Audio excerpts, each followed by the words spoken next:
आज की हमारी शीट है फाइंड योर वॉइस। देखो, फाइंड योर वॉइस क्या मतलब हुआ इस चीज़ का, इस इडियम का। ये एक इडियम होती है। इस इडियम का मतलब क्या होता है? इस इडियम का मतलब होता है फाइंड योर वॉइस का to discover your own style. To discover your own style, भाई आप अपने आप के स्टाइल को पहचानो कि आपका क्या तरीका है काम को करने का, किस वे में आप काम को कर सकते हो। Discover your personal style, find your voice मतलब आप अपने आप को पहचानो कि आप किसी काम को कैसे कर सकते हो, किस तरीके से कर सकते हो, बजाय कि किसी दूसरे के कॉपी करने के। चलो, वॉइस। देखो, यहाँ भी मुझे वॉइस दिखा, और हम इंग्लिश में भी एक चीज़ पढ़ते हैं, वॉइस। आपने पढ़ा होगा एक्टिव वॉइस, पैसिव वॉइस, वो क्या होते हैं वॉइस। आ जाओ। आज की शीट करने से पहले ये छोटी सी इन्फॉर्मेशन आपको होनी चाहिए, तभी आप इस शीट को कर पाओगे। एक्टिव वॉइस, एक्टिव वॉइस भी होता है और पैसिव वॉइस भी होते हैं।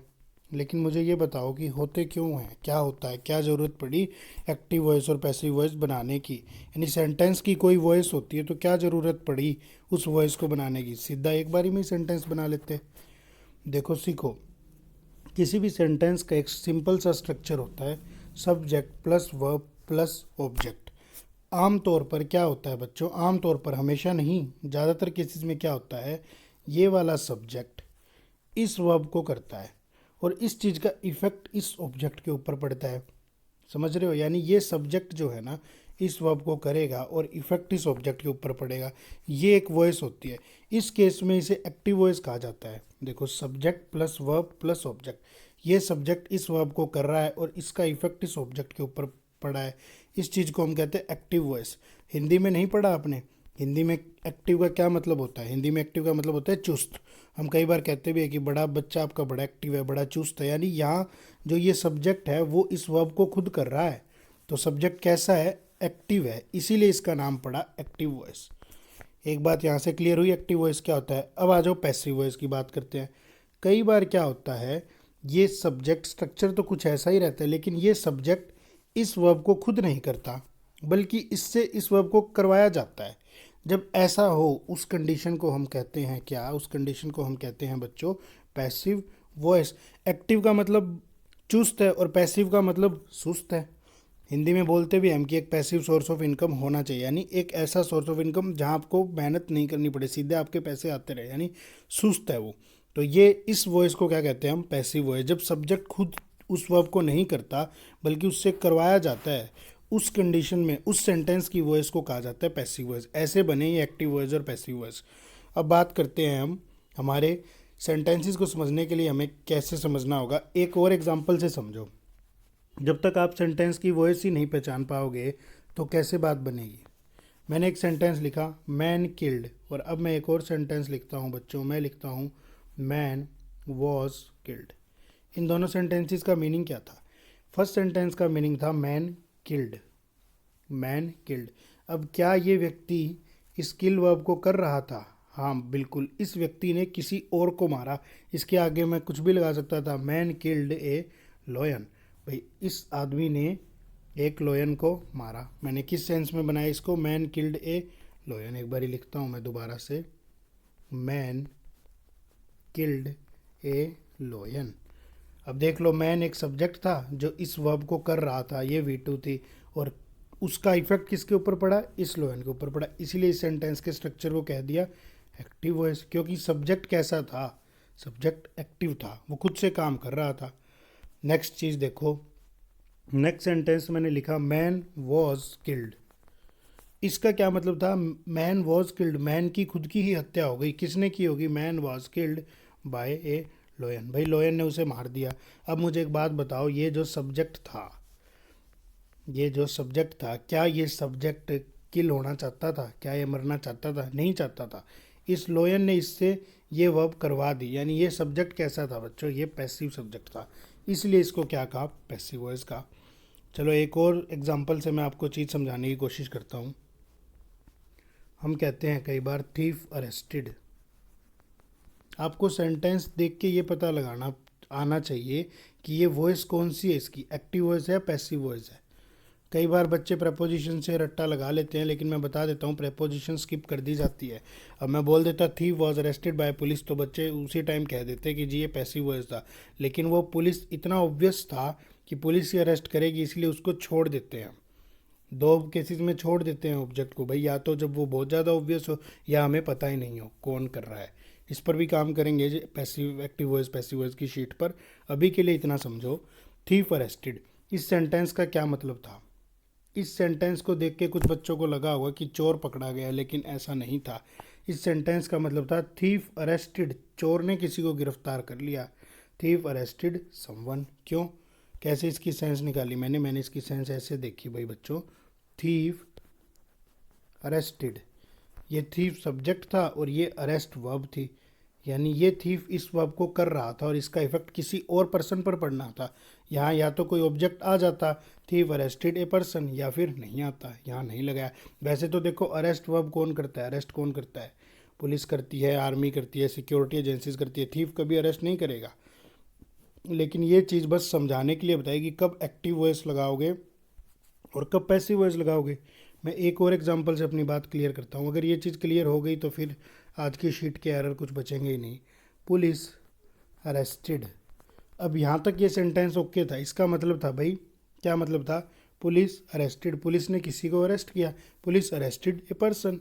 अगर इसी का मैं पैसिव वॉइस बना दूँ, इसका नहीं किसी और का पैसिव वॉइस बनाता हूँ, पुलिस वॉज अरेस्टेड, इसका क्या मतलब था, इस सेंटेंस का मतलब था कि पुलिस को किसी और ने अरेस्ट किया है। पुलिस को कौन अरेस्ट करेगा भाई, आर्मी वालों ने अरेस्ट कर लिया होगा, कोई सिक्योरिटी एजेंसी वालों ने अरेस्ट किया होगा। तो समझ रहे हो एक्टिव वॉइस और पैसिव वॉइस का क्या कंसेप्ट था। वॉइस का क्या कंसेप्ट था बच्चों, कि वॉइस एक्टिव भी हो सकती थी, पैसिव। एक्टिव जब होती जब सब्जेक्ट इस वर्ब को खुद करता, और पैसिव कब होती जब सब्जेक्ट से ये वर्ब करवाई जाती, कोई और करता इस वर्ब को। तो मेरे ख्याल से अब आप समझ गए हो। अब हम एक बार इस शीट को डिस्कस करते हैं। फर्स्ट सेंटेंस पढ़ो।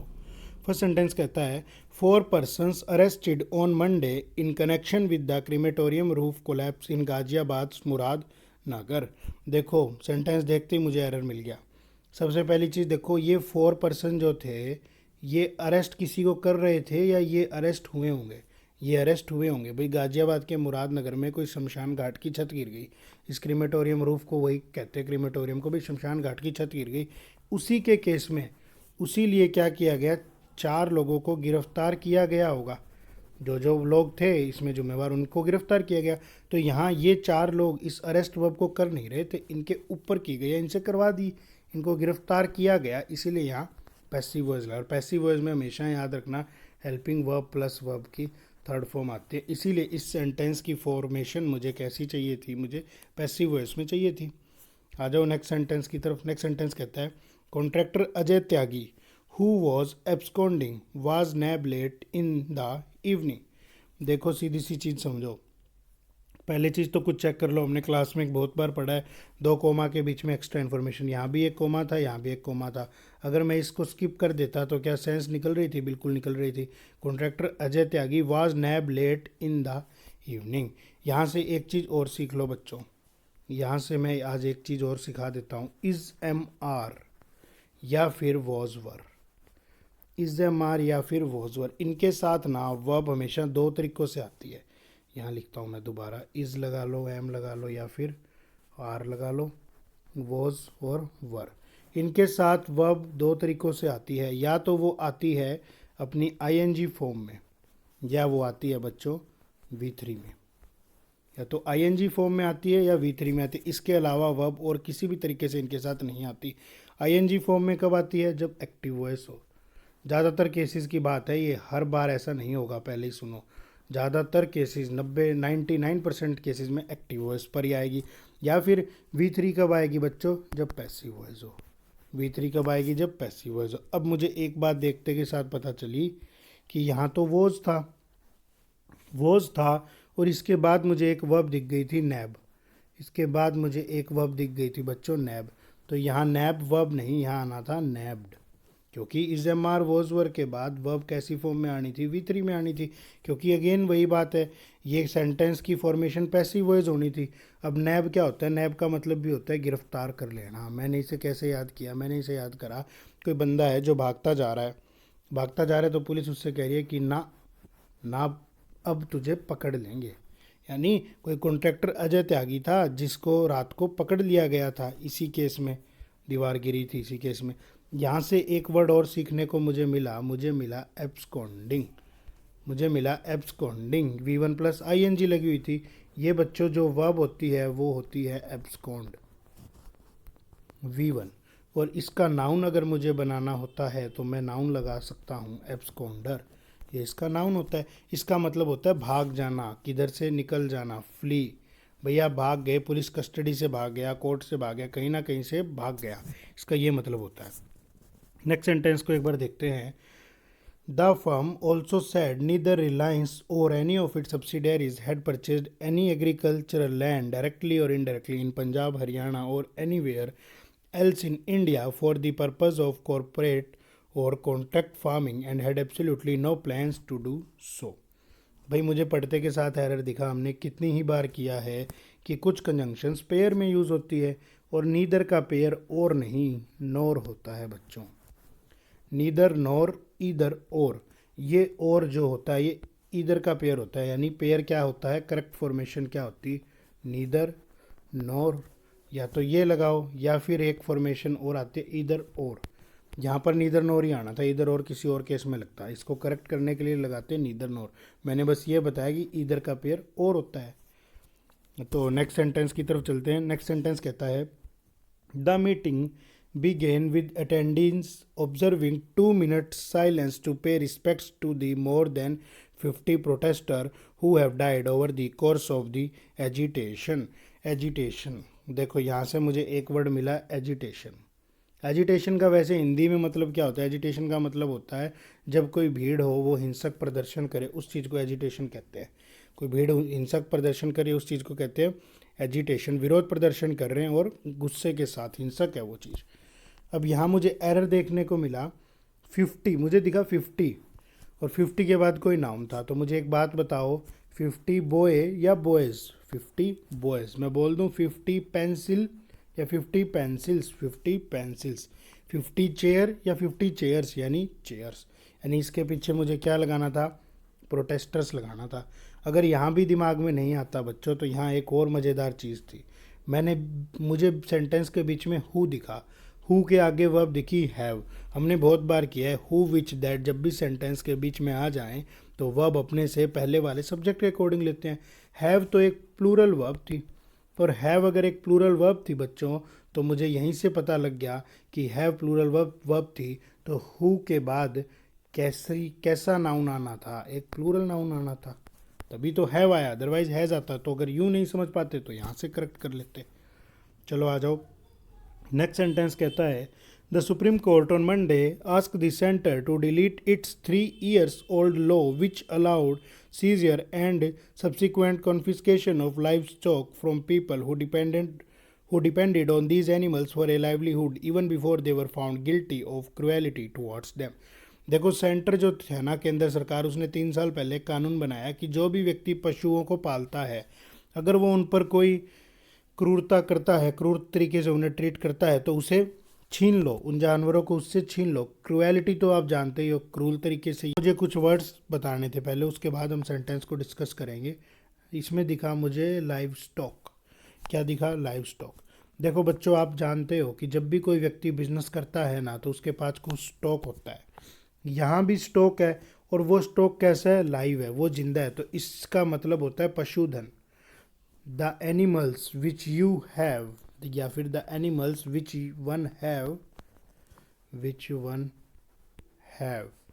जो उसके पास हो, टू डू समथिंग, या वो उनका कुछ बिजनेस कर रहा है, बिजनेस पर्पस के लिए यूज़ कर रहा है, उस चीज़ को कहते हैं हम लाइव स्टॉक, जिसे कहते हैं हम क्या, पशुधन। और कौन सा वर्ड बचा यहाँ, एक वर्ड मुझे और दिखा था, कहाँ है, कॉन्फिस्केशन। ये रहा कॉन्फिस्केशन। देखो कॉन्फिस्केशन का मतलब होता है जब्त कर लेना, किसी चीज़ को क्या कर लेना, जब्त कर लेना। इसका सीजर का मतलब भी यही होता है। चलो एक बारी सेंटेंस को देखते हैं, एरर कहाँ था, हमें तो एरर ढूंढने थे। The Supreme Court on Monday ask the centre to delete its 3 years old law. देखो मुझे ये 3 years ओल्ड लॉ दिखा, मुझे क्या दिखा बच्चों, मुझे दिखा 3 years ओल्ड लॉ। यहाँ से मुझे एक बात पता चली, मुझे बात पता चली कि भाई लॉ एक नाउन था, लॉ एक नाउन था और ये सारा एडजेक्टिव की तरह काम कर रहा था। तो 3 year ओल्ड नहीं, क्या आना था, 3 years ओल्ड नहीं, आपको यहाँ चाहिए था 3 year, 3 year, यानी यहाँ से पीछे से एस हटा देना था। अब कोई बच्चा पूछे एस को क्यों हटाया, तो एक बात आज और सीख लो बच्चों, अब वैसे हमने काफ़ी बार की है, इंग्लिश में सिर्फ 2 ही चीज़ों का सिंगुलर या प्लूरल बनता है। देखो या तो वर्ब, वर्ब के पीछे वर्ब नेचुरल फॉर्म में हमेशा प्लूरल होती है जिसे हम वी वन कहते हैं, इसके पीछे एस या ई एस लगा के इसे क्या बनाया जाता है बच्चों, इसे सिंगुलर बनाया जाता है। इसे क्या बनाया जाता है बच्चों, सिंगुलर बनाया जाता है। और अब बात कर लेते हैं एक बारी नाउन की, नाउन के पीछे एस लगा के उसे प्लूरल बनाया जाता है। जैसे बॉय, बॉय के पीछे एस लगाया तो वो क्या बन गया बच्चों, वो बन गया बॉयज़। कार एक नाउन थी, कार के पीछे एस लगाया तो वो क्या बन गई, कार्स, यानी प्लूरल बन गया। यानी इंग्लिश में सिर्फ 2 ही चीज़ों का सिंगुलर या प्लूरल बनता है, या तो वर्ब का या फिर नाउन का। अब मैं अपनी बात को दूसरे शब्दों में कहता हूँ कि इंग्लिश ग्रामर में एडजेक्टिव, एडवर्ब, प्रेपोजिशन, कंजंक्शन किसी का भी सिंगुलर या प्लूरल नहीं बनता। सिंगुलर या प्लूरल किस किस का बनेगा, सिंगुलर या प्लूरल बनेगा वर्ब का, और सिंगुलर या प्लूरल बनेगा नाउन का। बस इतनी सी बात थी। तो वहाँ 3 years ओल्ड में ये ईयर जो था एडजेक्टिव का काम कर रहा था, और जब ये एडजेक्टिव का काम कर रहा था तो उसके पीछे से एस हटा देना था, सेंटेंस बिल्कुल करेक्ट हो जाता। नेक्स्ट सेंटेंस पढ़ो एक बारी, a mock, a mock examination will also be conducted by the university so that students can familiarise themselves with the process. अभी हमने किसी शीट में किया था, पिछली शीट में, देमसेल्फ, देखो यहाँ वो वाला देमसेल्फ नहीं, यहाँ ये वाला देमसेल्फ आना था, themselves, क्योंकि ये प्लूरल था। ये बहुत बेसिक सा एरर था, लेकिन एग्जाम में हम इसे इग्नोर कर देते हैं कई बार गलती से। नेक्स्ट सेंटेंस मेरे पास आता है, the notice states that students need not to be online for the entire duration of the test line. भाई नोटिस क्या कहता है कि बच्चों को पूरे टेस्ट के दौरान ऑनलाइन रहने की ज़रूरत नहीं है। इस सेंटेंस में मुझे देखते ही एरर मिल गया, हमने क्लासेस में बहुत बार किया था। देखो द एक आर्टिकल था, नोटिस क्या था, एक नाउन था, स्टेट्स क्या थी, एक वर्ब थी, नोटिस सिंगुलर था, इसीलिए इस वर्ब के पीछे एस लगाया हुआ था। दैट क्या थी, दैट जोड़ रही थी, कंजंक्शन का काम कर रही थी। स्टूडेंट्स क्या थे, स्टूडेंट फिर से सब्जेक्ट थे इस अगले सेंटेंस के। नीड क्या थी, need not to be online, बस इसी पार्ट में एरर था, need not to be online. जहाँ एरर था मैं सिर्फ एक बार उसी को लिख लेता हूँ, need not to be online. देखो हमने क्लास में बहुत अच्छे से प्रैक्टिस की है, need not to, need to कब लगता है कब कैसे नहीं। तो यहाँ सिंपल सी बात थी दोस्तों, नीड एक हेल्पिंग वर्ब थी, भाई नीड एक हेल्पिंग वर्ब थी, और जो नोट था वो आपकी एडवर्ब थी। और हमने सीखा हेल्पिंग वर्ब और मेन वर्ब के बीच में एडवर्ब आती है, यानी यहाँ कोई मेन वर्ब आनी थी, और जब वर्ब ही मेन थी तो उसका इन्फिनेटिव बनाने की ज़रूरत थी ही नहीं, वो सीधी कब आती, बी फॉर्म में आती, यानी यहाँ से मुझे टू को हटा देना था। मेरी बात समझे, अगर नहीं समझे तो एक बार दोबारा देखो, मैं एक बार एक और एग्जांपल से बताता हूँ। यू हैव नॉट डन, भैया आपने कुछ किया नहीं, you have not done your homework. यहाँ देखो यू सब्जेक्ट था, हैव एक हेल्पिंग वर्ब थी, डन मेन वर्ब थी, और वर्ब की थर्ड फॉर्म थी, और जो नोट था बच्चों वो एडवर्ब था। यहाँ से मुझे एक बात सीखने को मिली कि भाई ये एडवर्ब जो थी ये हेल्पिंग वर्ब और मेन वर्ब के बीच में आती है, यानी नोट दिख गया तो नोट से पहले मुझे क्या दिखी, हेल्पिंग वर्ब दिखी, यानी अगली वर्ब आनी ही कैसी थी, मेन वर्ब आनी थी। तो यहाँ मुझे नीड भी दिखा और नोट भी दिखा, मैं इसको देखते ही समझ गया था कि ये हेल्पिंग वर्ब है और ये आपकी एडवर्ब है, तो इसके बाद मेन वर्ब आएगी। और जब एक सब्जेक्ट के लिए पहली बार फाइनाइट वर्ब आती है या मेन वर्ब आती है तो वो फाइनाइट होती है, लेकिन इसने तो 2+b बनाया, ये तो नॉन फाइनाइट वर्ब थी, मुझे फाइनाइट वर्ब चाहिए थी, इसलिए मैंने इस 2 को हटा दिया, डायरेक्ट मैंने बी लगाया। ये थी इस सेंटेंस की एक्सप्लेनेशन, 2 को काट दो आंसर सही हो जाएगा। आ जाओ नेक्स्ट सेंटेंस की तरफ। नेक्स्ट सेंटेंस कहता है, in case of any technical issue students may also be provided an additional hour for late submission of responses in extreme cases the university added. देखो इसमें बिल्कुल बेसिक सा एरर था, मुझे दिखा एक्सट्रीम केसेस, मुझे क्या दिखा बच्चों, केसेस, मुझे दिखा रिस्पॉन्सेज। देखो कई सारे केसेस आए, मतलब बच्चों को कई सारे सेंटर पर एग्ज़ाम देने में डिफ़िकल्टी आई, इसका मतलब कई सारे इश्यूज आए होंगे। ऐसा थोड़ी है एक इशू आया, कई सारे सेंटर पर इश्यूज आए, इसीलिए बच्चों को एग्ज़ाम देने में कई सारी प्रॉब्लम हुई। रिस्पॉन्सेज, केसेस और इश्यूज, भाई कई सारे केसेस आए इसीलिए यहाँ इशू नहीं, यहाँ क्या आना था, इश्यूज। भाई कई सारे इश्यूज थे तभी बच्चों को कई सारे केसेस मिले, किस चीज़ के, रिस्पॉन्सेज देने में। सिंपल सा एरर था। नेक्स्ट सेंटेंस की तरफ बढ़ते हैं। नेक्स्ट सेंटेंस कहता है union education minister Ramesh Pokhriyal Nishank on Monday laid the foundation stone of Jawaharlal Nehru University's new school of engineering and Atal Bihari Vajpayee school of management and entrepreneurship. देखो इसके अंदर मुझे एक वर्ब दिखी लेड, मुझे क्या वर्ब दिखी बच्चों, मुझे वर्ब दिखी लेड। इस लेड वर्ब के बारे में डिस्कशन करनी ज़रूरी है क्योंकि एग्ज़ाम में इससे क्वेश्चन बन जाते हैं। देखो ये तीन तरीके से वर्ब होती हैं जो एक जैसा ही काम करती है। सबसे पहली वर्ब आती है लाई ले लेन। लाई ले लेन, इसका मतलब होता है लेटना, इसका मतलब होता है लेटना। हम बोलते भी हैं, जैसे आपके घर में कोई आ गया, हम क्या बोलते हैं, don't lie on my bed, भाई मेरे बेड पर तो मत ही लेट खड़ा हो जा, don't lie on my bed, हम बोलते भी हैं। लाई ले लेन, इसका मतलब होता है लेटना। इसके अलावा जो दूसरी वर्ब होती है बच्चों, उसका मतलब होता है लाई ले लेन, ले लेड लेड, ले लेड लेड, इसका मतलब होता है लेटाना, किसी को लेटाना या फिर बिछाना। लेटा रहे हो या फिर भाई बेड पर चादर बिछा रहे हो, इसका मतलब होता है लेटाना या फिर बिछाना। एक सेंटेंस के थ्रू याद कर लो, सेंटेंस क्या था, सेंटेंस था lay the baby in the crib, lay the baby in the crib, भाई बच्चे को पलने में लेटा दो, क्रिब होता है पलना, बच्चे को पलने में लेटा दो, ये था इस वर्ब का मतलब। इसके अलावा इसी वर्ब का एक और फॉर्म होती है, इसी तरह की एक और वर्ब होती है लाई लाइट लाइट, इसका मतलब होता है झूठ बोलना। जैसे मैं बोल दूँ ही लाइड, मैं बोल सकता हूँ ही लाइड टू हिज मदर, वह किससे झूठ बोल गया, वह अपनी मम्मी से झूठ बोल गया। तो आपने देखा ये वर्ब तीन तरह की वर्ब होती है जो दिखने में एक जैसी लगती है लेकिन उनके मतलब अलग अलग होते हैं। हमने तीनों वर्ब्स को कर लिया।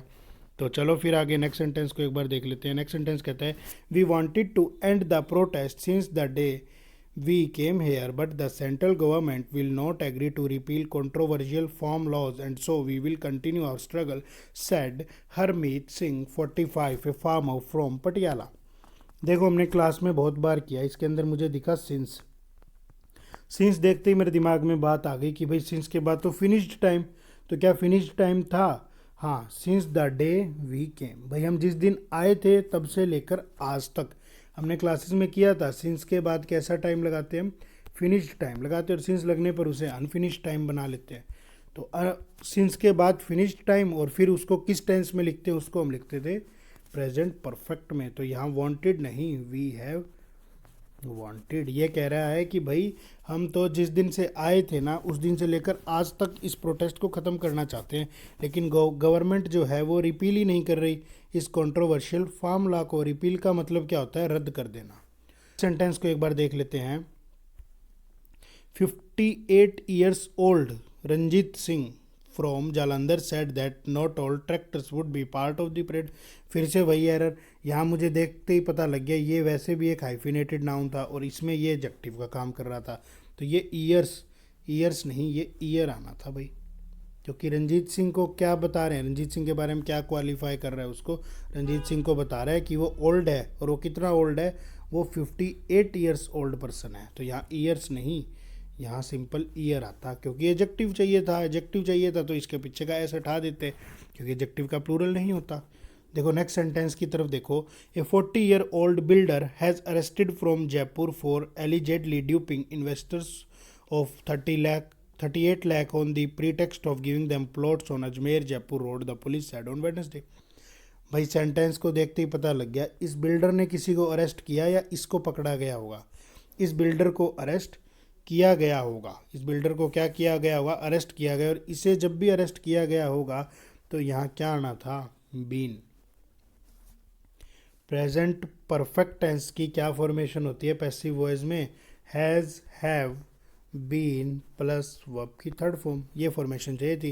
यानी यहाँ क्या बनता, a 40 year old builder has been arrested from Jaipur. यहाँ पैसिव वॉइस की सेंस लगानी थी, इसलिए मुझे बीन चाहिए था।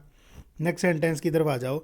The accused had been avoided to join inquiry despite repeated notice. अच्छा, इस एक्यूज्ड से मुझे याद आ गया, हमने पिछली किसी डेली डोज में इस एक्यूज्ड वर्ड को किया था, जिसमें कुछ बच्चों को डाउट आया। बच्चों ने कहा जी एक्यूज्ड तो वर्ब की थर्ड फॉर्म होती है और वो एडजेक्टिव की तरह काम करती है, तो ये नाउन कैसे बना।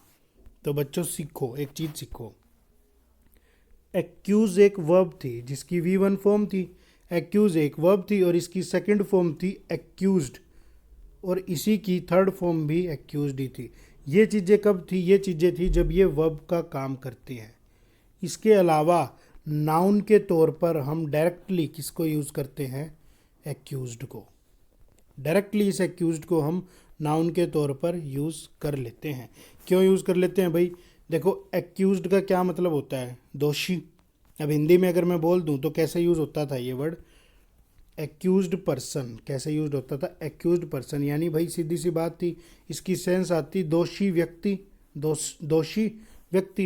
लेकिन अब आप जानते हो दोषी तो अपने आप में ही एक नाउन होता है, इसीलिए उसे एक्यूज्ड को हम डायरेक्टली नाउन की तरह भी यूज़ कर लेते हैं। यहाँ कोई कन्फ्यूज़न होनी ही नहीं चाहिए थी भाई। ये जो एक्यूज्ड था, ये जब नाउन की तरह काम करता था तो ये एक अलग चीज़ थी, ये वर्ब की थर्ड फॉर्म नहीं थी, एडजेक्टिव का काम नहीं करेगा, ये एक अलग चीज़ थी, ये एक अलग से नाउन था, और वो एक्यूज वाली एक अलग से वर्ब थी। दो चीज़ें अलग अलग है ना यार, सेम थोड़ी है। ये बात बिल्कुल सही है, वर्ब की थर्ड फॉर्म एडजेक्टिव है, लेकिन ये एक्यूज्ड एक अलग से नाउन भी होता है। अब वो ऑथर की या राइटर की मर्जी होती है, वो एक्यूज्ड पर्सन लिख दे। जब वो एक्यूज्ड पर्सन लिख देता है तो ये नाउन बन जाता है, ये एडजेक्टिव। और अगर वो सीधा एक्यूज्ड लिख देता है, उसके आगे दा लगा देता है, तो ये नाउन की तरह बिहेव करता है, क्योंकि अलग अलग चीज़ें हैं। अब उम्मीद करता हूँ आपका डाउट क्लियर हुआ होगा। अब देखो क्या कह रहा है, the accuse had been avoided to join inquiry despite repeated notice. अब मुझे एक बात बताओ, ये जो एक्यूज था ये इस अवॉइडेड वर्ब को अपने आप कर रहा था, इससे ज़बरदस्ती करवाई जा रही थी। भाई ये खुद ही नहीं जा रहा था, रिपीटेड इंक्वायरीज आ रही थी लेकिन ये फिर भी नहीं जा रहा था इंक्वायरी के लिए। इसका मतलब ये इस वर्ब को खुद कर रहा था, ये पर्सन इस वर्ब को खुद कर रहा था। और जब पर्सन वर्ब को खुद करता है तो उसकी वॉइस एक्टिव वॉइस होनी चाहिए। उसकी वॉइस कैसी होनी चाहिए बच्चों, एक्टिव वॉइस होनी चाहिए। इसीलिए यहाँ हैड बीन अवॉइडेड नहीं, यहाँ आना था the accused had avoided to join inquiry despite repeated notice. आगे आ जाओ नेक्स्ट सेंटेंस की तरफ। नेक्स्ट सेंटेंस क्या कहता है, deterioration of quality of fresh water has a direct correlation with quality of public health. कोई एरर नहीं था। इसका मतलब होता है ख़राब करना, किसी चीज़ को और ख़राब कर देना, या किसी चीज़ की क्वालिटी को ख़राब करना या और ख़राब होना। To worsen something, to worsen something, किसी चीज़ को ख़राब करना। ये क्या कह रहा है भाई, जो पानी की क्वालिटी ख़राब होती जा रही है उसका सीधा सीधा रिश्ता रिश्ता किस चीज़ से है, पब्लिक की हेल्थ के साथ है। कोई एरर नहीं था इसके अंदर। नेक्स्ट सेंटेंस पढ़ो एक बार। The DIG range is would supervising the progress of the work of the panel. भाई मुझे तो देखते ही एरर मिला, मैंने देखा वुड कितनी ही बार किया है, वुड एक मोडाल है और मोडाल के बाद वर्ब की नेचुरल फॉर्म, इसलिए सुपरवाइजिंग नहीं, क्या चाहिए था सुपरवाइज। ये ING हटा के ई लगा देते। नेक्स्ट सेंटेंस पढ़ते हैं। स्पेशल जज DE Kotlikar directed the superintendent of the prison to granting the access to Miss Bhardwaj trade unionist and human rights lawyer. पढ़ते के साथ एरर मिल रहा है, देखो क्या था, टू मुझे सेंटेंस में दिखा, टू मुझे सेंटेंस में दिखा और यहाँ मुझे दिख गई V1 प्लस ING। तो ये तो हो ही नहीं सकता। टू के साथ क्या लगाते थे, V1, तो इस ING को हटा देते, to grant the access correct हो जाता। नेक्स्ट सेंटेंस की तरफ आ जाओ जल्दी से बच्चों। नेक्स्ट सेंटेंस कहता है, two juveniles were apprehended for alleged killing a 26-year-old shopkeeper. देखो यहाँ इसने ईयर्स नहीं लगाया, 26-year-old shopkeeper to take revenge for harassing them in north east Delhi Jafrabad the police said on Wednesday. देखो इसके अंदर ना कई सारी चीज़ें हैं बताने के लिए, आराम से चीज़ें देखते जाओ। जुवेनाइल, सबसे पहले वर्ड मिला जुवेनाइल। जुवेनाइल क्या होता है भाई, जुवेनाइल होते हैं किशोर। जो बच्चे होते हैं ना 17-18 साल के, उन्हें कहते हैं किशोर। इनके अगर ये कोई बाल अपराधी कोई वो कर देता है क्राइम, तो इनकी सुनवाई भी जुवेनाइल कोर्ट में होती है। यानी ये जुवेनाइल का मतलब तो होता है भाई किशोर। मैंने इस वर्ड को याद कैसे किया था, मैंने तो इसे ऐसे याद किया था, जुवेनाइल। भाई इनमें अभी नई नई जवानी आई है, ये 17-18 साल के बच्चे हैं, इनके अंदर अभी अभी जवानी आई है। वो सेंटेंस क्या कहता है? अच्छा, एक वर्ड और मिल गया मुझे इसके अंदर, एप्रीहेंडेड। इसका मतलब भी होता है अरेस्ट करना है। ये कहता है भाई दो बच्चों ने क्या किया, दो किशोरों ने क्या किया, एक 26 साल के दुकानदार की हत्या कर दी नॉर्थ ईस्ट दिल्ली में, जाफराबाद में। क्यों हत्या कर दी? क्योंकि उसने उन्हें कुछ कह दिया होगा, उन्हें हरासिंग, ये कह रहा है हरासमेंट की थी उनकी, पर पता नहीं क्यों हत्या कर दी। हमें ढूंढना था एरर। इस सेंटेंस में मुझे एरर मिला एलिजेड का। यहाँ क्या आना था बच्चों? यहाँ आना था एलिजेडली। उन्होंने कैसे हत्या की? एलिजेडली। यहाँ एडवर्ब चाहिए थी, एलिजेड नहीं चाहिए था, यहाँ एडवर्ब चाहिए थी। अब ऐसा क्यों हुआ है? एडवर्ब क्यों चाहिए थी? इसको ध्यान से देखना। देखो, फोर एक प्रपोजिशन होती है, और हमने हमारी क्लासेस में बहुत बार सीखा कि प्रपोजिशन के बाद जब भी कभी वर्ब की फर्स्ट फॉर्म आए तो उसे आईएनजी फॉर्म में लगा दो। हमने बहुत बार किया है कि प्रपोजिशन के बाद जब भी कभी वर्ब आए तो वो अपनी आईएनजी फॉर्म में आएगी। एक तो ये बात सीखी। उसके अलावा हमने सीखा भाई प्रपोजिशन के बाद आपको ऑब्जेक्ट चाहिए, और ऑब्जेक्ट या तो नाउन बनता है या प्रोनाउन बनता है। तो भाई जब वर्ब की फर्स्ट फॉर्म है वो उसको ऑब्जेक्ट बनाना है तो उसके पीछे आईएनजी लगा दिया। इस आईएनजी को लगाने से क्या हो जाता है बच्चों? ये जीरंड की तरह काम करेगी, ये जीरंड की तरह काम कर गई। अब अगर किसी बच्चे को जीरंड नहीं पता है तो एक बार इस एरर को स्किप कर देना, बाद में डिटेल में कर लेंगे, एक बार सीख लो। मैं कहना चाहता हूँ प्रेपोजिशन के बाद जब भी कभी वर्ब आए तो वो आईएनजी फॉर्म में आती है, क्योंकि प्रेपोजिशन के बाद ऑब्जेक्ट चाहिए, और ऑब्जेक्ट चाहिए इसीलिए वर्ब के पीछे आईएनजी लगा दिया ताकि वो जीरंड का काम कर गया। अब ये ऑब्जेक्ट तो बन गया, लेकिन ये एक्चुअल में थी क्या? ये वर्बियल नाउन थे। इन्हें हम कहते भी हैं ये वर्बियल नाउन है। भाई पार्ट तो ये किसका है? वर्ब का ही है। भले ही नाउन की तरह काम कर गया लेकिन पार्ट तो वर्ब का ही है।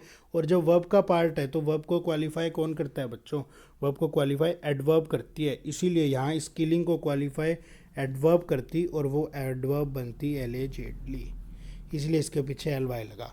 उम्मीद करता हूँ आपको एक्सप्लेनेशन समझ आई होगी। अगर आप इस बारे में जीरंड के बारे में जानते हो तो समझ आइए, नहीं आई तो कोई इशू नहीं है, जीरंड के बारे में जब वर्ब करेंगे तब कवर हो जाएगी। एक्सप्लेनेशन इसकी यही थी। नेक्स्ट सेंटेंस देखो एक बार। ए 50-year-old man shot dead allegedly by two unidentified bike-borne men in northeast Delhi, Jafrabad on Wednesday afternoon। यहाँ ना स्पेस आना था, मैन और इनके बीच में एक स्पेस आना था, जो यहाँ स्पेस दिया नहीं गया है, टाइपिंग का कुछ एरर था। ठीक है, फिर से वही एरर है भाई। इस आदमी को गोली मार दी गई तो इसने खुद ही इस वर्ब को किया था क्या? इसके ऊपर ये वर्ब करवाई गई थी, इसलिए यहाँ पैसिव वॉइस चाहिए थी, वाज शॉट आना था। क्या कहता है sentence? A 50-year-old man was shot dead allegedly by two unidentified bike borne man in north east Delhi, Jafrabad. तो ये थे हमारे आज के कुछ एरर्स। अब आगे हम हमारे कुछ इडियम्स को देखते हैं। देखो भाई एग्जाम में सारी चीज़ें आनी है तो इडियम फ्रेसेस भी हम कोशिश करेंगे 4-4, 5-5 करके काफ़ी कवर करने की कोशिश करेंगे। सेंटेंस आता है set on the fence. Set on the fence इसका मतलब होता है to be in a state of confusion. To be in a state of confusion, बंदा कन्फ्यूज्ड है, बंदा कन्फ्यूज पर्सनैलिटी है। देखो कैसे याद किया, मैथ्स में हम करते हैं फेंसिंग, एक चैप्टर आता था भाई इसकी फेंसिंग करो, यानी उसकी 4 दीवारी लगाओ। फेंसिंग होती है कटीली तार। अब मैं कहता हूँ आप किसी खेत में खड़े हो फेंसिंग में, यहाँ आप खड़े हो इस तार के ऊपर, ना तो आप इधर जा सकते क्योंकि बीच में तार है, और यहाँ भी नहीं रहना चाहते इसलिए तो आप यहाँ खड़े हो। यानी आपको समझ ही नहीं आ रहा इस तरफ रुकूँ या इस तार को जंप करके उस तरफ चला जाऊँ, यानी आप एक कन्फ्यूज स्टेट में हो। क्या सेंटेंस का एग्जाम्पल बना? I do not know what to do right now. मुझे नहीं पता मुझे भी क्या करना चाहिए। I am sitting on the fence, भाई मैं कन्फ्यूज हूँ। नेक्स्ट इडियम आती है once in a blue moon. देखो इसको तो याद करने का बिल्कुल सिंपल सा फंडा था, once in a blue moon. भाई हमने तो कभी ब्लू मून देखा नहीं, और ये कह रहा है मेरे हिसाब में तो ब्लू मून कभी होता ही नहीं, और होता भी है तो वंस, कोई सालों में एक बार, यानी वेरी रेयरली, या फिर कह दूँ वेरी रेयर, बहुत ही मुश्किल से होता है। तो इस इडियम का मतलब था जो चीज़ बहुत ही मुश्किल से हो, वेरी रेयर हो ही ना एक तरह से। ये एग्जांपल देकर कहता है he studies once in a blue moon. भाई ये लड़का तो बहुत ही मुश्किल से पढ़ता है, once in a blue moon इसका मतलब पढ़ता ही नहीं, लड़का पढ़ाई करता ही नहीं। नेक्स्ट इडियम मेरे पास निकल कर आई, कहाँ? It is the best thing since sliced bread. देखो भाई एक तो इसके अंदर बेस्ट दिखा, बाकी एडियम बनी कैसे मैं बता देता हूँ। इंग्लैंड वालों ने ब्रेड बनाई और उन्होंने स्लाइस्ड ब्रेड बनाई, उन्हें वो इतनी ज़्यादा पसंद आ गई कि उन्हें उसके बाद कोई चीज़ अच्छी लगी नहीं, इसलिए उन्होंने एक इडियम बना दी, it is the best thing since sliced bread. अब क्या होता है, स्लाइस्ड ब्रेड के बाद अगर कोई बेस्ट थिंग बनी है तो उसके लिए ये इडियम का इस्तेमाल कर लेते हैं। जैसे ये क्या कह रहा है नेक्स्ट सेंटेंस में, इसका मतलब होता है best in quality. The invention of internet has change the way we live, it is the best thing since sliced bread. भाई इन्वेंशन जो हुआ इंटरनेट का, इसने हमारे जीने का तरीका बदल दिया, इसीलिए ये क्या है, बेस्ट वे है। ठीक है, बेस्ट थिंग है since sliced bread. Next idiom मेरे पास निकल कर आई, थ्रू थिक एंड थिन। इसका मतलब होता है थ्रू थिक एंड थिन का मतलब in every situation, her situation में, या फिर एवरी पॉसिबल वे, दो मीनिंग लगा देता है कई बार, इन एवरी सिचुएशन या इन एवरी पॉसिबल वे। मैंने इसे कैसे याद किया, मैंने इसे याद किया, ये एक आदमी था, थिक था, ये काफ़ी मोटा था, अब इसके बुरे दिन आए और ये बेचारा थिन हो गया, पतला हो गया, लेकिन इसके दोस्तों ने इसे इस टाइम में भी सपोर्ट किया, हर सिचुएशन में इसके साथ खड़े रहे। तो ये क्या कहते हैं, my best friend has supported me through thick and thin. ये थी कुछ इडियम्स। इसके बाद एक इडियम और बचती है मेरे पास, take it with a pinch of salt. देखो इसका मतलब होता है टेकिंग समथिंग, टेकिंग, हाँ इसका मतलब होता है नॉट टेकिंग समथिंग सीरियसली, किसी चीज़ को सीरियसली नहीं लेना है, टेकिंग समथिंग लीनियंटली। तो इसका मतलब होता है नॉट टेकिंग समथिंग सीरियसली, भाई किसी चीज़ को सीरियसली मत लो, ज़्यादा सीरियस होने की ज़रूरत नहीं है। सेंटेंस क्या कहता है, when my cousin says he has absolutely no money you have to take that with a pinch of salt. भाई जब भी मेरा भाई कहे कि उसके पास पैसा नहीं है तो तुम इसे कैसे मान लेना, पिंच ऑफ सॉल्ट के साथ मान लेना, मतलब सीरियसली मत लेना, उसके पास पैसा है, वो पैसे वाला व्यक्ति है। इसे बात करने की याद आई तो मैंने तो इसे एक स्टोरी बना के याद किया था जिस टाइम तैयारी करता था, मैंने इसे याद किया था, take it with a pinch of salt. देखो गांव वगैरह में ना एक कहानी होती है कि भाई कुछ भी मीठा खाओ ना तो उसके बाद थोड़ा सा नमक खा लेना, पिंच ऑफ सॉल्ट, नहीं तो ये भूत वगैरह तुम्हारे पीछे पड़ जाएंगे। तो वो बात कैसी होती है, वो बात एक मजाक की होती है कि उसे सीरियसली नहीं लेता, तो इसीलिए उसको रिलेट किया था take it with the pinch of salt. Pinch of salt देखते ही मेरे दिमाग में आ गया कि इस चीज़ को सीरियसली नहीं लेना, ये तो ऐਵੇਂ ही मजाक की बात है। आगे क्लोज टेस्ट दिया था, देखो आज का क्लोज टेस्ट बहुत ही ज़्यादा सिंपल दिया था हमने। इस क्लोज टेस्ट को एक बार पढ़ते हैं, और क्लोज टेस्ट को कैसे करते हैं मैंने पहले बस भी बताया था, फिर बता देता हूँ। सबसे पहले सारे पैसेज को पढ़ो, एक सेंस डेवलप करने की कोशिश करो, उसके बाद बच्चों, उसके बाद आपको उसे ऑप्शंस को पढ़ना होता है। अगर पहले ही ऑप्शंस पढ़ लोगे तो आप चूज़ ही नहीं कर पाओगे, सेंस नहीं बना पाओगे। देखो हम हमारे क्लोज टेस्ट को पढ़ते हैं, तो जो क्लोज टेस्ट है वो कहता है earth our home is the third planet from the sun. देखो आज एक और बात हमारी प्रूव हो रही है, दो कोमा के बीच में एक्स्ट्रा इन्फॉर्मेशन, इसे काट दो तब भी मीनिंग मिलेगा। Earth is the third planet from the sun, it is पिछली किसी शीट में किया था, इट इज़ ये क्या थी, एक शॉर्ट फॉर्म थी। It is the only dash known, it is the only dash known to have an atmosphere containing free oxygen, oceans of water on its surface, and of course life। अच्छा एक बात समझ में नहीं आई, free oxygen क्या होती है भाई, यानी हमारी अर्थ पर ऑक्सीजन फ्री ऑफ कॉस्ट मिलती है और आगे और प्लेनेट पर एलियन है जिनको पैसे देने पर ही वो ऑक्सीजन देते हैं हमें। फ्री ऑक्सीजन का मतलब है directly in a state to be inhaled. भाई जिस स्टेट में आप इनहेल करते हैं ना उसी स्टेट में हमें ऑक्सीजन मिल जाती है डायरेक्टली O2, वहाँ और प्लेनेट पर किसी और तरीके से किसी और फॉर्म में मिलती है। आगे क्लोज टेस्ट पढ़ते हैं एक बारी, the fifth largest planet of the solar system is the earth, it is smaller dash the four gas giants Jupiter, Saturn, Uranus and Neptune, but larger than the three other rocky planets Mercury, Mars and Venus. यहाँ तो मुझे पढ़ते के साथ ही एक sense develop हुई, मुझे पता चला कि ऑथर कंपेयर कर रहा है। ऑथर क्या कह रहा है बच्चों, ऑथर कह रहा है कि ये फिफ्थ लार्जेस्ट प्लेनेट है सोलर सिस्टम का, लेकिन ये फिर भी छोटा किससे, इन चार प्लेनेट से छोटा है, और जब भी कंपेयर करता है तो वहाँ देन यूज़ होता है, कंपैरेटिव डिग्री के साथ बच्चों देन यूज़ होता है। लार्जर देन मैं कह सकता हूँ my brother is taller than me, तो यहाँ देन यूज़ होता है जब कंपेयर करते हो, और यहाँ अगली सेंटेंस में भी मिल रहा था लार्जर देन। यहाँ तो मुझे बिना ऑप्शन पढ़े ही एक बार मेरे दिमाग में क्लिक करा कि यार शायद इसका आंसर देन हो सकता है। आगे पढ़ते हैं, earth has a diameter of रफली 8000 miles and is dash because gravity pulls matter into a ball, but it is not perfectly round. देखो यहाँ भी एक छोटी सी सेंस मिल रही थी, हमने पहले भी किसी क्लास में किया था कि बट एक कॉन्ट्राडिक्शन देता है। She is honest but lazy, he is hard working but रोग, एक कॉन्ट्राडिक्शन देते हैं। यानी यहाँ ये कह रहा है but it is not perfectly round, यानी शायद ऑथर पहले अपनी बात में कह रहा था कि ये राउंड है, अभी मुझे नहीं पता क्या कह रहा था, लेकिन मैंने एक आइडिया जनरेट किया। शायद ऑथर पहले कह रहा है कि राउंड है, क्योंकि वो खुद बता रहा है डायमीटर तो किसी राउंड चीज़ का होता है भाई। तो डायमीटर उसका 8,000 माइल है और वो राउंड है। अगली लाइन में कह रहा है लेकिन परफेक्टली राउंड नहीं है।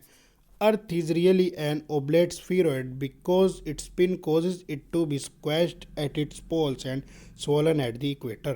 71% of the Earth's surface is covered with water, and most of that is in the oceans. About a fifth of Earth's atmosphere consists of oxygen produced by dash. ये कह रहा है ऑक्सीजन प्रोड्यूस्ड बाय डैश, यानी इस option में ना कुछ ऐसा आना था जो ऑक्सीजन को प्रोड्यूस करते। ठीक है, कोई ऐसा ऑप्शन आना था जो ऑक्सीजन को प्रोड्यूस करे। Dash while scientists have been studying our planet for centuries a lot has been learn in the past few decades by studying pictures of earth from space. देखो ये जो क्लोज टेस्ट था ना, इसका आज कोई भी लेवल नहीं था, बिल्कुल ईजी लेवल का ये क्लोज टेस्ट था। लेकिन ये क्लोज टेस्ट क्यों दिया गया, एक चीज़ होती है, इतना बड़ा क्लोज टेस्ट आप एग्ज़ाम में नहीं पढ़ोगे। एग्ज़ाम में टाइम बचाना होता है तो आपको एक रफ आइडिया होना चाहिए। अभी तो हम प्रैक्टिस कर रहे हैं इसलिए हमने पढ़ा, लेकिन एग्ज़ाम में मुझे इतना दिखना चाहिए था कि यहाँ से लेके यहाँ तक तो कोई फिलर था ही नहीं, तो मैं इसे क्यों पढ़ूँ जब हमने अच्छे से प्रैक्टिस कर ली। अगर नहीं निकाल पाए तब तो देखो पढ़ना पड़ेगा, अगर अच्छे से प्रैक्टिस कर ली तो मैं इतना शायद ना ही पढ़ता, मैं यहाँ तक भी नहीं पढ़ता, मैं यहीं से पढ़ता, क्योंकि फुल स्टॉप दिखी मुझे लगा कि भाई ये फ्रेश सेंटेंस होगा, इसका पीछे से लिंक नहीं होगा, यूँ पढ़ता मैं। और इसके बाद भी पढ़ने की आवश्यकता थी नहीं, क्योंकि इसके बाद भी फिलर नहीं था। यानी टाइम बचाना पड़ता है, तभी एग्ज़ाम में इंग्लिश जल्दी जल्दी होगी और सब्जेक्ट्स पर हम टाइम निकाल पाएंगे। इसीलिए इसको पूरा पढ़ने की ज़रूरत नहीं थी। चलो एक बार पढ़ लेते हैं अब ऑप्शंस क्या कह रहा है। कह रहा है earth our home is the third planet from the sun, it is the only dash. अब अर्थ खुद ही बोल रहा है, अर्थ क्या है, थर्ड प्लेनेट है, it is A only planet. यहाँ क्या आना चाहिए था, प्लेनेट, क्योंकि खुद ही बता रहा है भाई अर्थ तो एक प्लेनेट है। वैसे तो कॉमन सेंस थी, नहीं भी पता था तो ना तो अर्थ मून थी, ना सैटेलाइट थी, ना सरफेस थी, अर्थ एक प्लेनेट थी। खुद ही अपनी बात जस्टिफाई कर रहा था। नेक्स्ट सेंटेंस की तरफ चलते हैं। यहाँ बी पार्ट में मैंने बताया था कंपैरेटिव डिग्री थी स्मॉलर, तो मुझे आइडिया मिला था यहाँ देन होना चाहिए था। देखते हैं क्या है ऑप्शन में। फोर देन देयर, ये तो हम जानते हैं, फोर नहीं होना चाहिए था। ये वाला देन तो किसी सिचुएशन को बताता है। He attended the party then he went, मतलब पहले ये चीज़ हुई फिर वो चीज़, एक सिचुएशन था। तो और ये वाला देन कंपेयर करता है, और ये वाला देयर तो हमें पता ही है वेयर का आंसर होता है, एडवर्ब होती है। तो इसके थर्ड पार्ट को देखते हैं। हमने थर्ड पार्ट को क्या किया, थर्ड पार्ट में कह रहा था परफेक्टली राउंड, मैंने एक सेंस बना ली थी कि राउंड होना चाहिए कहीं ना कहीं।